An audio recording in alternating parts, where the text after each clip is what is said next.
Some people think marriage is about sharing everything equally. I learned the hard way that sometimes equal isn't what it seems. Anyway, make sure to hit that like button if you enjoy hearing about relationship chaos. And don't forget to subscribe if you're new here. I'm Ruby. I'm 36 and 8 years ago, I married the most methodical man I'd ever met. Vince wasn't one of those flashy guys who swept you off your feet with grand gestures. He was the type who organized his workshop by tool size, who actually enjoyed balancing checkbooks, who could spend hours researching the best deal on anything, from car insurance to coffee makers. When other women complained about their husbands being scattered or irresponsible, I'd just smile because I knew I'd hit the jackpot with someone so put together. When we got married, I brought up something that I thought was pretty progressive. Look, I told him one night while we were planning our finances, I think we should do this the modern way. Your salary handles all the household stuff, and I keep mine for financial independence. You know, in case something ever happens. I explained it perfectly. His money would be our money, for bills, mortgage, groceries, everything we needed as a couple. My money would be my safety net, because let's face it, women need that security. Vince just nodded like it made complete sense. Your money is our money. My money is my backup, I said, and he seemed relieved that I was being so practical about it. Between us, I think he appreciated that I wasn't one of those wives who wanted to micromanage every penny. He could handle the providing role without me breathing down his neck about every purchase. So that's exactly how we lived. Every single penny of his $85,000 went straight into our joint account. Mortgage payments, utilities, both car payments, insurance, groceries, date nights, vacations. Everything came out of that account. Meanwhile, my $65,000 went exactly where it should have gone into securing my future. I wasn't stupid about it either. I invested most of it, saved a good chunk, and used some for the things that kept me happy and sane. Designer bags when I found good deals, weekly manicures because my job requires me to look professional girls' trips with my sister Rachel to wine country. Vince never made it weird. Sure, sometimes he'd raise an eyebrow when I came home with shopping bags, but I'd just remind him that I worked hard too and deserved nice things. That's what my money is for, I'd say, and he'd drop it. He's not the type to pick fights, more of a problem solver who'd rather figure out how to make things work than argue about why they weren't working, which made our arrangement even more perfect because he'd quietly handle whatever needed handling while I focused on building my financial independence. The best part was how everyone saw us as this power couple. I'd post pictures of our vacations, our beautiful home, our dinner dates, and people would comment about how lucky we were. My friends were actually jealous of how well we had things figured out. Ruby's got the perfect setup, they'd say, and they weren't wrong. I was smart enough to protect my future, while still enjoying a comfortable lifestyle. For 8 years, this system worked flawlessly. Vince handled all the big expenses without complaint, and I built up what I estimated to be around $400,000 in savings and investments. Not that I was keeping exact track or anything, but I knew I was in a solid position if anything ever changed. 3 months ago, everything shifted over something as mundane as a water heater. Vince came home from work with that focused expression he gets when he's been crunching numbers. "We've got a problem," he said, setting his laptop on the kitchen counter. "The water heater is dying. I got 3 quotes and we're looking at about $3,500 to replace it. The joint account is tight this month after all the regular bills." I was in the middle of browsing online. These gorgeous Louboutin heels had just gone on sale for $1,200 down from $1,800. "That's a house expense," I told him, without looking up from my phone. "Use the joint account." But then he started explaining how there was only about $2,000 left after the monthly bills, and maybe I could help out this one time since it was an emergency. That's when I had to remind him how our system worked. Your salary goes into our account. My salary is my business. I said it clearly, patiently, because apparently he'd forgotten our arrangement after 8 years. This wasn't me being difficult. This was me maintaining the boundaries we'd established. The man makes $85,000 a year, and he couldn't figure out how to cover a $3,500 expense. "Take some overtime shifts or something," I suggested. "Figure it out." The expression that crossed his face was strange, like he was processing information for the first time. "That's one way to do it, Ruby," he said in this flat tone I'd never heard before. Then he just walked away. No argument, no negotiation. Just this quiet acceptance that actually made me a little uncomfortable. But whatever, he'd figure it out like he always did. What I didn't know was that Vince spent that entire night doing calculations. Later, I found out he'd gone through 8 years of bank statements, adding up every penny. He calculated that I'd contributed exactly $0 to household expenses, while he'd spent over $520,000 of his earnings on our life together. He estimated that I had at least $400,000 saved up, not counting whatever returns I'd gotten on my investments. The man actually created spreadsheets about our marriage, like it was some kind of business analysis. But here's the thing. I wasn't hiding anything. I had been completely transparent about my financial independence from day one. If he wanted to change the rules after 8 years, he should have discussed it instead of quietly building resentment. The following Friday was when Vince decided to get creative. I was finishing up my online shopping. Those Louboutins were still available, when I mentioned that his paycheck would deposit at midnight. Perfect timing, I said. I'm finally getting those shoes I showed you. Only $1,200 on sale. He just nodded and said something about his direct deposit hitting tomorrow, which seemed normal enough.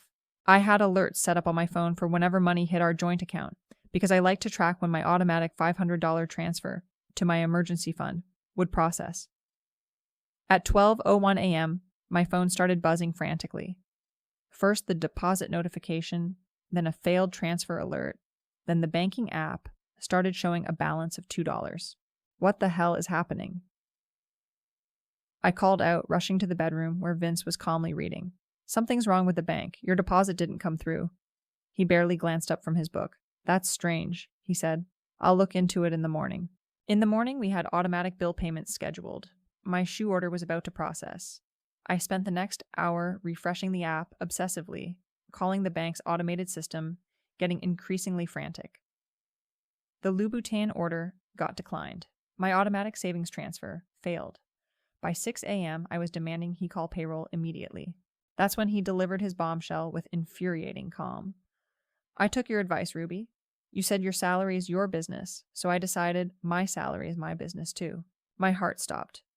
You what? He explained like he was discussing the weather forecast, that he'd opened his own checking account and redirected his direct deposit. The joint account was still active, with exactly $2 in it. If I wanted to contribute my half of our monthly expenses, they totaled about $5,500, so my portion would be $2,750. You can't do that, I said. But even as the words came out, I knew he absolutely could.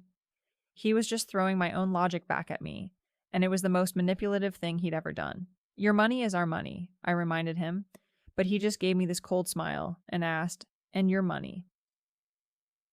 When I couldn't answer that question, I knew he thought he'd won this round. What happened next showed me a side of Vince I'd never seen before. This wasn't the accommodating, solution-focused husband I married. This was someone who'd apparently been keeping mental notes for 8 years and was ready to play hardball. First, I tried the reasonable approach. Saturday night, I made his favorite dinner. That pasta dish with the expensive wine sauce he loves. I wore the black dress that usually makes him forget whatever he's annoyed about, and I kept the conversation light and affectionate. We're partners, remember, I said, touching his arm in that way that typically melts his resolve. Let's work this out together.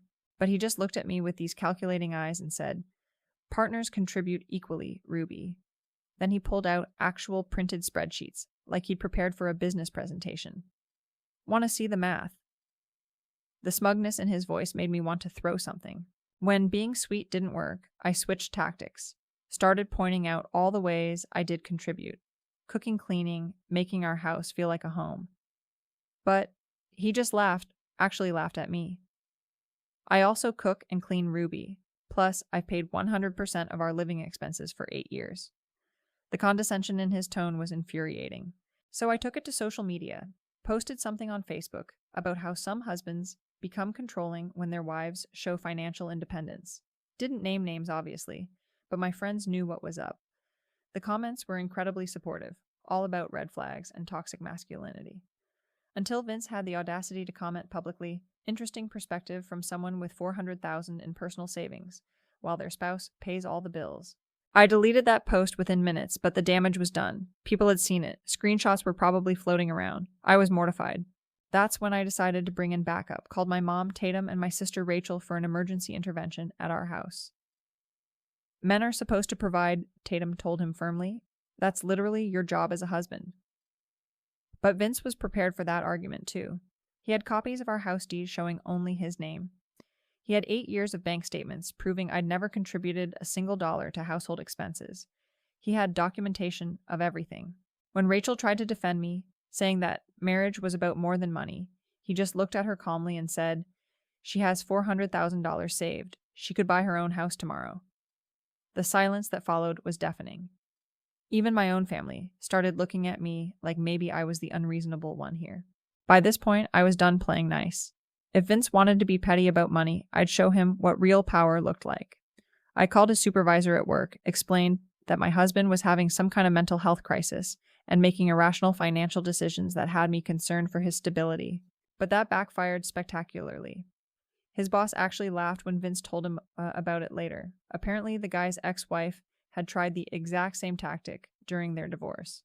Human Resources documented my call as workplace harassment. Vince came home that evening with a look of complete disgust. "Really, Ruby? You called my job?" Next, I tried to add myself to his new bank account. Went to the branch with our marriage certificate, played the confused wife who'd somehow been accidentally left off the account setup. But they called him to verify, and I could hear his voice through the phone. "That's not my wife calling. My wife would know. She needs my signature for that." But my masterstroke was changing the locks on our house. If he wanted everything separate, I'd separate him from his precious home. I had new locks installed while he was at work, and left him a note explaining that since he wanted independence so badly, he could find somewhere else to live. I felt powerful in control, finally showing him what it felt like to be locked out of something important. Until he came back with a locksmith and a police officer. Turns out you can't legally lock someone out of property they own. The cop looked genuinely amused when Vince calmly explained the situation. "So your wife changed the locks on a house she doesn't own after hoarding money while you paid all the bills." When I tried to argue about community property laws, the officer just shook his head. "Ma'am, is your name on the deed?" That's when Vince handed me a rental agreement he'd apparently prepared in advance. $27.50 a month if I wanted to continue living there, or I could pay him back the $264,000 I owed for 8 years of back expenses. "The rental option is me being generous," he said, and for the first time I realized he wasn't bluffing anymore. This wasn't some temporary power play. He was dead serious. The following month was absolute hell. I refused to sign his ridiculous rental agreement, but I also couldn't bring myself to leave. We lived like hostile strangers in the same house while I tried everything to regain control of the situation. I attempted to seduce him twice, but he just looked at me like I disgusted him. "Intimacy requires trust," he said coldly, "and I don't trust thieves." My friends tried calling and texting him, but he'd changed his number. I had Rachel and Tatum contact him at work, but HR told them to stop or they'd file harassment charges against our whole family.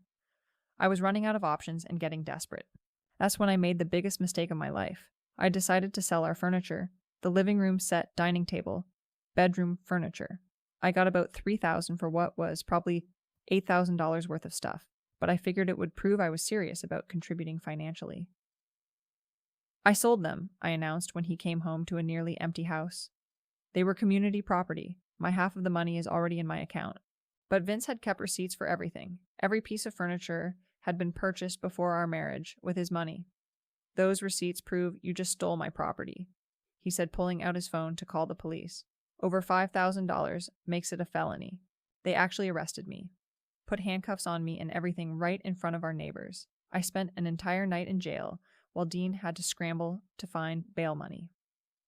The lawyer he hired immediately advised me to make full restitution to avoid felony charges. $8,000 to replace everything. Plus, I had to move out immediately. I had to liquidate some of my investments to cover it, and the tax penalties were brutal. Now I'm living in my childhood bedroom at 36 years old, watching Vince's divorce attorney laugh at my requests for alimony. She has $400,000 in savings and documented financial abuse against your client, his lawyer told mine. She'll be lucky to walk away without owing him money. The house sold 3 weeks ago. Vince bought something smaller and more modern, closer to his office. He posted pictures of his new place on social media. It looks incredible. Clean, organized, peaceful. He's taking his first real vacation in 8 years next month, some photography trip he's been wanting to do forever. Meanwhile, I'm paying rent to my parents and dealing with legal fees that keep piling up. My friends have gotten suspiciously quiet since news of the furniture theft arrest became public knowledge. Tatum spends half her time crying about how I've ruined my life, But she doesn't understand the bigger picture. I was protecting my future. I was being smart and independent. How was I supposed to know Vince would turn into this vindictive stranger over a stupid water heater? The most frustrating part is watching everyone treat me like I committed some terrible crime by being financially responsible. I gave him 8 years of my life, made his house a home, supported his career by managing our domestic life. But apparently none of that matters because I didn't hand over my security the moment he demanded it. Vince sent me one final text message last week. Your money is your business. My money is my business. That's what you wanted, right? And you know what, he's absolutely right. That is exactly what I wanted. I just never imagined he'd actually have the spine to do it.